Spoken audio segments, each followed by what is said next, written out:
शिमला नाम के एक जंगल में टुनटुनी नाम की एक गरीब चिड़िया अपने बीमार पति कालू और बेटी सुनहरी के साथ एक छोटे से घोंसले में रहती थी।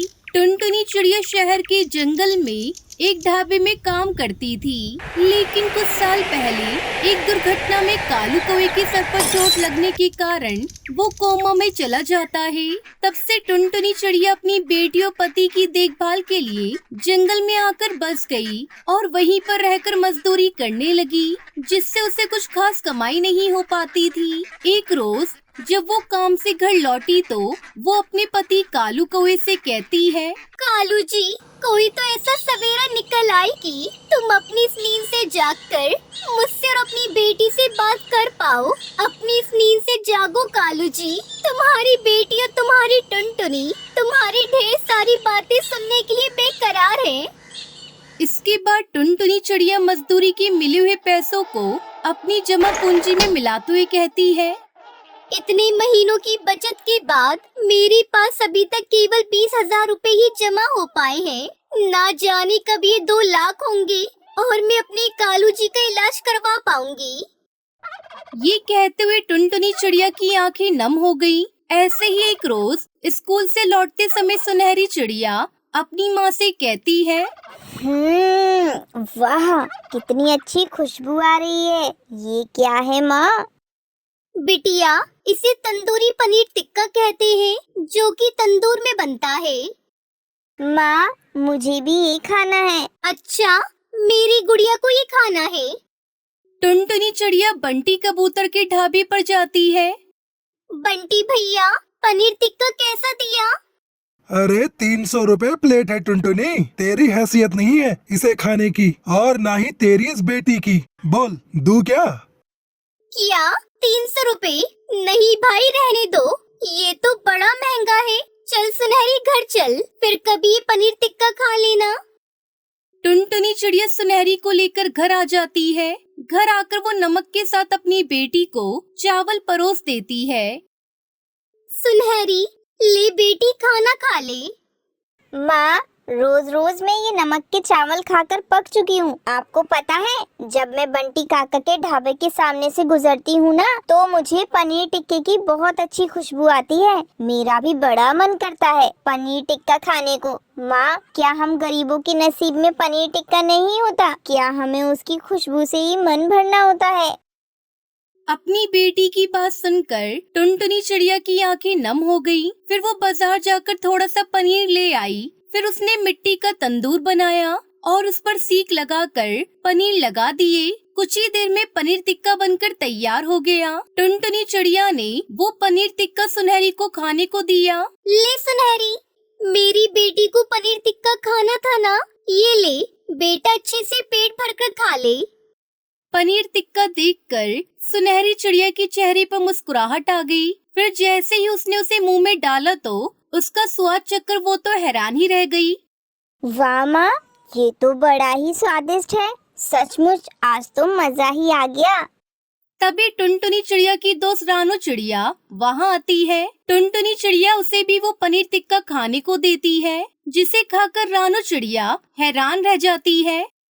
अरे वाह टुनटुनी, वाह, मजा ही आ गया। इतनी स्वादिष्ट तंदूरी पनीर टिक्का तो मैंने आज तक नहीं खाई। लेकिन तूने इसे बनाना कहाँ से सीखा? मैं जब शहर के जंगल में ढाबे पर काम करती थी, तब मेरा यही काम था। तो ये काम तू यहाँ जंगल में रहकर भी तो शुरू कर सकती है। देख, अगर तू ये बनाकर बेचेगी ना, तो फिर देखना तू कैसे नोट छापती है। माँ कसम, आज तक किसी ने भी ऐसा लाजवाब तंदूरी पनीर टिक्का नहीं खाया होगा। हाँ, कह देती हूँ।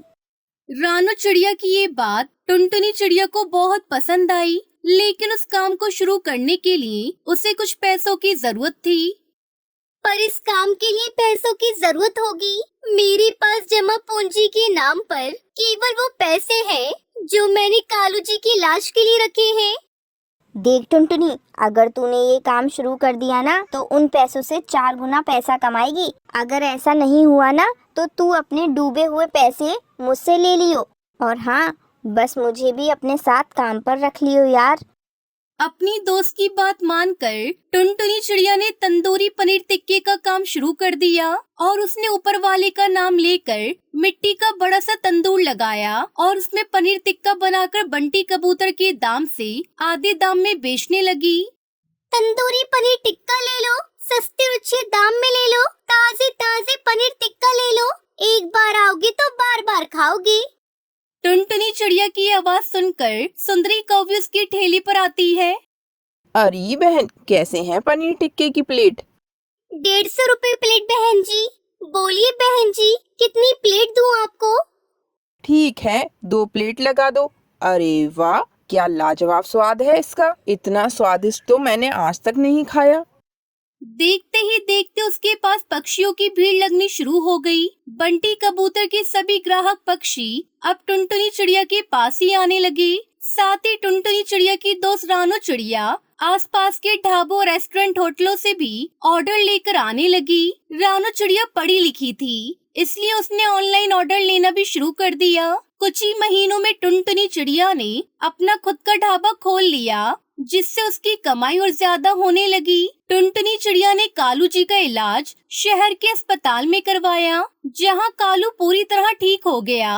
रानो को भी टुनटुनी चिड़िया हर महीने अच्छी तनख्वाह देने लगी, तो वहीं बंटी कबूतर का ढाबा अब खाली रहने लगा। इस टुनटुनी की बच्ची को तो मैं नहीं छोड़ूंगा। इसने मेरा काम चौपट कर दिया। मैं इसके ठेले और तंदूर को ही आग लगा दूंगा। ये सब बातें रानो चिड़िया छुपकर सुन लेती है। टुनटुनी सुन, मैं अभी अभी बंटी की बातें सुनकर आ रही हूँ। वो हमारे तंदूर को आग लगाकर अपना बदला लेना चाहता है। रानू बहन, फिर जल्दी चलो, पुलिस स्टेशन चलते हैं, इससे पहले कि देर हो जाए। हमें इस बंटी को उसकी सही जगह पर पहुँचाना होगा, वरना ये हमारा सारा धंधा चौपट कर देगा। फिर वो दोनों पुलिस स्टेशन जाकर सारी बात इंस्पेक्टर कौवे को बताते हैं। बिना किसी देरी के इंस्पेक्टर बंटी कबूतर को रंगे हाथों पकड़ लेता है और जेल में डाल देता है। इस तरह टुनटुनी रानो ने समझदारी से अपना ढाबा बचा लिया और दुष्ट कबूतर को उसकी असली जगह पर पहुंचा दिया। फिर वो दोनों खुशी खुशी अपने ढाबे पर पनीर टिक्का बेचकर अपनी जिंदगी गुजारने लगती है। तो देखा बच्चों, बुरे कर्म का फल हमेशा बुरा ही होता है। अगर आपको हमारी कहानी अच्छी लगी हो तो प्लीज इस वीडियो को लाइक कीजिएगा और हाँ, हमारे चैनल को सब्सक्राइब करना और अपने दोस्तों के साथ भी शेयर करना। मैं जल्दी मिलूंगी आपसे नई कहानियों, नई सीख के साथ।